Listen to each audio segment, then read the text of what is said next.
What's up YouTube, it's your old school expert, and today I've got a Ghost from the Past, the second haunting booster box to open up. I actually bought 2 of these, so if we don't get a ghost rare in the first one, I will open the second one. If we do get a ghost rare in the first one, I'll probably keep the second one sealed just for the collection. But this set is really cool. I love that they increased the ratio of the ghost rares.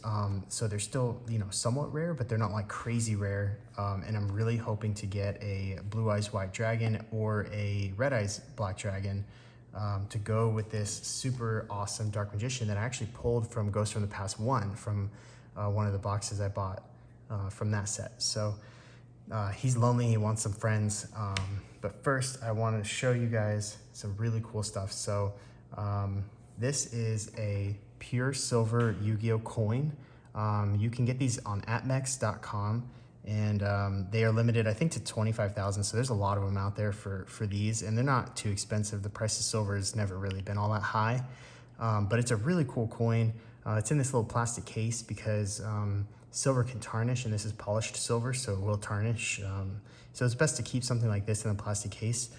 But they also, I don't think they have these anymore. These were limited to, I think, 500. And this is also silver, but it's patinaed. It looks really nice. I love it. It's like an artificial aging process that they do to silver, but it also makes it like corrosion resistant. So you could take this out of the case and it won't really change much. Like it won't patina, it won't change color. And then finally, we got the gold coin, which I think they did a phenomenal job on. It is such a good looking coin. I can't say enough about it. They did a really good job with all the Millennium items.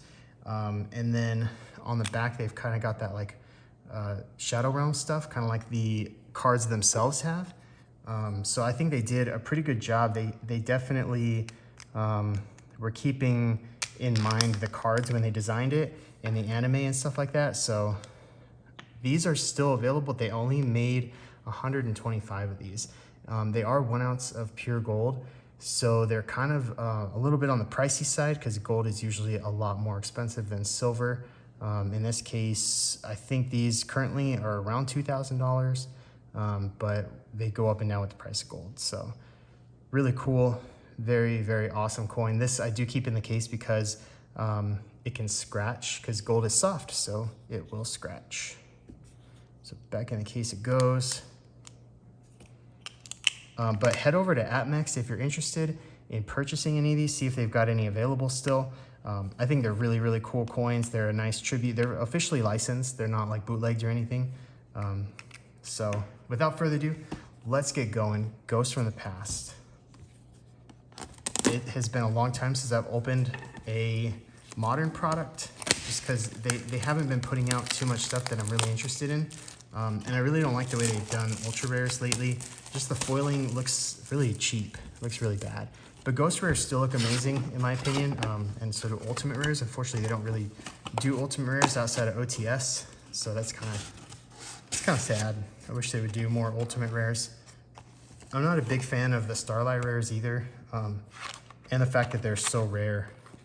Like, you can't reasonably expect to pull one opening just 1 booster box.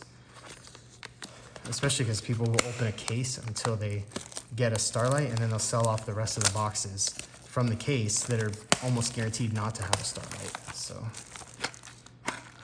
that is unfortunate, but it's part of the game. So it's always important when you're buying product, sealed product, to buy it from a trusted source that you don't think is going to be opening cases, searching for chase cards, and then selling off the rest. I purchased these from Core TCG when they were available for pre-order, because I actually pulled this Dark Magician from a Core TCG box. They don't always have the lowest prices, but they definitely have very reasonable market prices, and they don't search their stuff. Sorry, I'm just trying to get everything out, make sure we got all the packs. Kind of annoying the way they did all this packaging for these, 5 packs. I know that they wrap them all individually for resale, but it's pretty annoying going through all of these. just get them out. 2 more boxes.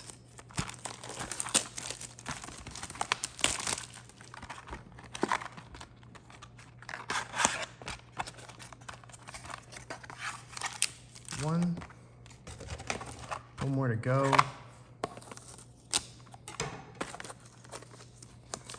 So I don't know what any of the other, I think there's like one decent ultra in this set, and pretty much everything else is around like the $3 or $4 range or under. So you're really just kind of chasing the ghosts with this set. But that's just kind of how Yu-Gi-Oh is these days. So let's get started with the first packs. I love the artwork. They did a really good job with that. It looks super good. It's all the ghost rares. Very cool. So we got a Dark Magician Girl. That is the most expensive ghost rare, at least right now. Probably will be for forever, I guess, because, oh, Yazi, that's cool. I really like that card. People just love Dark Magician Girl. I don't really know why. To me, it's not that nostalgic. It's not that great. Blue Eyes is definitely the SDK artwork, super nostalgic for me. And then, of course, Red Eyes is my favorite card ever. So we're just going to go through these pretty quickly because, I mean, I can go back later and check on TCG Player or eBay and see like if I pulled anything decent. But we're really just kind of looking for ghosts and going through the set. So from what I understand, this set has more good meta cards than the last ghost from the past, which I guess is good. That's weird that they put that in there because most of the stuff's meta. But not too much like throwback stuff other than the ghost rares. Box of Friends. I think Tamias is the one I'd like the least, only because it just doesn't look that great. I don't know if it's because it's a spell card, but to me, it doesn't look that cool. Fortress Dragon, that's really cool. So there's some kind of older stuff in here.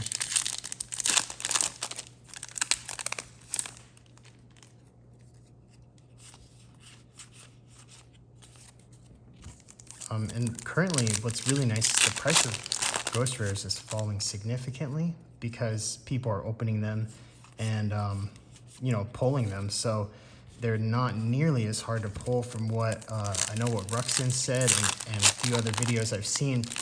It varies, but on average you're looking at 2 to 4 ghosts per case, and I think a case, no, I don't know this for sure, but I think a case is only 6 boxes of this, but maybe not, maybe it's 12. But either way, that still gives you a decent shot at a ghost for opening up just 1 box, which is really cool. I'm glad they put that rare fish in there. That's really cool. Those old bad fusions have a soft spot in my heart for them. And I think that if you pull a ghost, it'll be at the end. So let's see. A lot of Yang Zing stuff. It's like pretty much the whole, like all the Yang Zing, I mean, not the main tuners and stuff, but the synchros and some of the support seems to be in here. It's just strange to me. That pack looked a lot like the one from like 3 packs ago. So we're blazing through this box. Almost done with it, Zombie World. Only got like 6 packs left.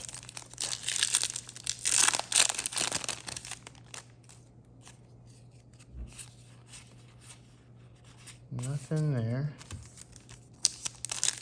I mean, out of 2 boxes, I would hope to pull a ghost, but I'd say, I don't know, maybe I have a 50% chance from just 2 boxes. But, I mean, I guess it's possible to open a whole case and get none as well, because I don't think anything is guaranteed. All right, one more pack after this one, and that is it for the first box. Dot scraper.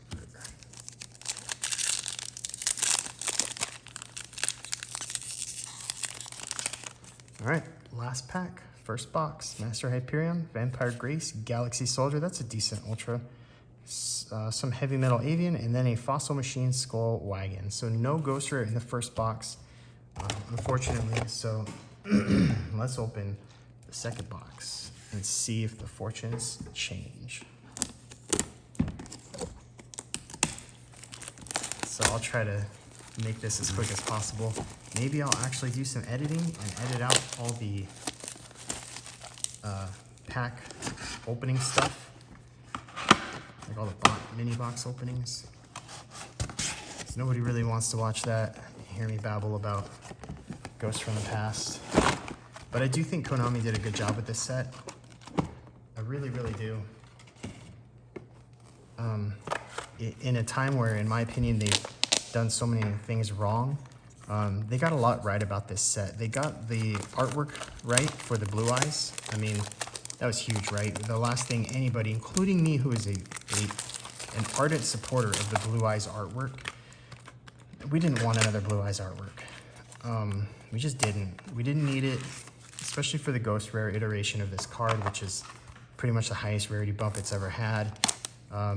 There is an Ultimate Rare that came out of the starter deck, but it's that horrible, like, tablet artwork, which is growing on me, but it's still, I mean, in my opinion, it's the worst one. So I was really disappointed when they did that, but this does not disappoint me at all. I'm really glad they did the SDK artwork.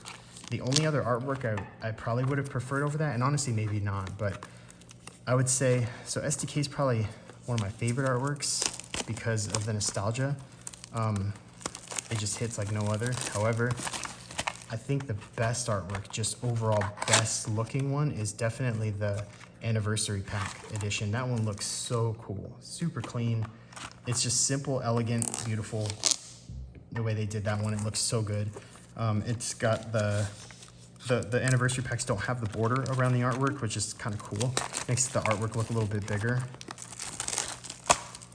So that is definitely, in my opinion, the best looking Blue Eyes. Like, it's not even close in terms of just straight up how good it looks. Now, would it look good as a Ghost Rare? Maybe not, because what makes that one, in my opinion, so good looking is like the cool tower that it's standing on. It kind of looks like Kybercore. And then just the night sky in the background with the crescent moon, all holographic and stuff. I don't think you'd be able to capture that with a Ghost Rare very well. So maybe it's a good thing it's not a Ghost Rare. Okay. But they've never reprinted that artwork, surprisingly. And that's cool if they never do, because it keeps the value for those who've collected the Anniversary Pack edition.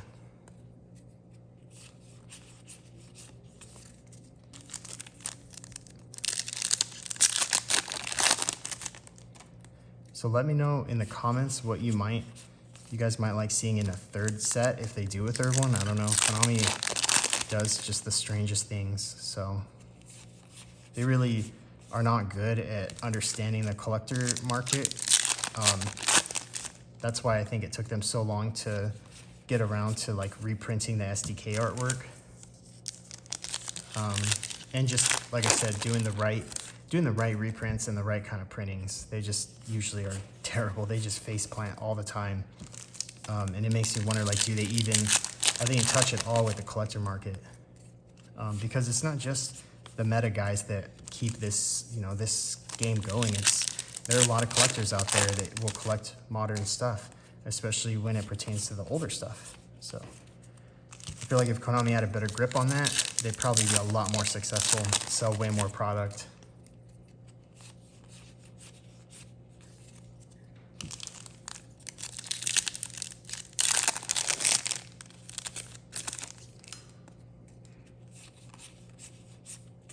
I don't know, guys, not feeling too good about this. We're about halfway through this box, no Ghost Rare. I mean, I can't complain because out of Ghosts from the Past 1, I did pull this Dark Magician, and these are super hard to pull. And we pulled it, it was me and my buddy, and we pulled it within 2 packs of the first box. I had 3 boxes, and within the first 2 packs, I pulled that. It was pretty insane.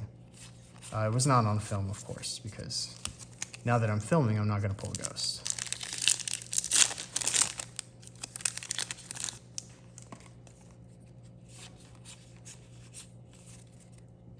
It's kind of cool, Infernity Pawn. I don't know if that's new, but I've never seen it. I do remember the Infernities being, I think the World Championship, like 09, 2010, one with Infernities, and then again maybe in like 13 or 14. All right, come on. Let's get something good. Got a wild win, that's cool. It's a good card. And yes, again, I may have passed one or two decent ultras that are, you know, worth something, but I'll figure that out later. I'm really just hunting the ghosts, which right now is being like a true ghost and hard to find, hard to see, not really there. Do I believe in it? I don't know. Let's see. I think the other one that is questionable, like why'd they do that, is the Wind Dragon of Raw Sphere mode. That's so random to make that a ghost. It's not a bad choice per se, but like why? What made them think that's the card? You know, that we're doing that one as a ghost rare. Of all the options, there's so many good cards you can make into ghost rares. That's the one you chose. All right, last pack. We're crossing our fingers, hoping there's a ghost rare back here. Probably not. The odds are extremely slim at this point. Fossil Machine Skull Buggy, that's kind of interesting. Proxy Horse. The Agent of Life Neptune. The Agent of Mystery Earth, and a Ghost Trick something. So no ghost rare, 2 boxes, that sucks. That really sucks, because there's nothing really worth anything in here, so it's kind of like money down the drain, but it was worth a try. It was fun. I enjoyed it. Would have been nice to pull anything, but that just, unfortunately, it doesn't always happen. So I don't know if I'll do this again. I mean, the boxes aren't crazy expensive. They're $80 to $100 depending on where you get them. But I don't know if I want to spend more money on not getting a ghost again. That would just be more disappointment. But anyways, guys, head over to AppMex if you're interested in like gold or silver Yu-Gi-Oh coins. They're super cool. Again, like this one here is really affordable, I think. And they are limited to 25,000. So eventually they'll run out.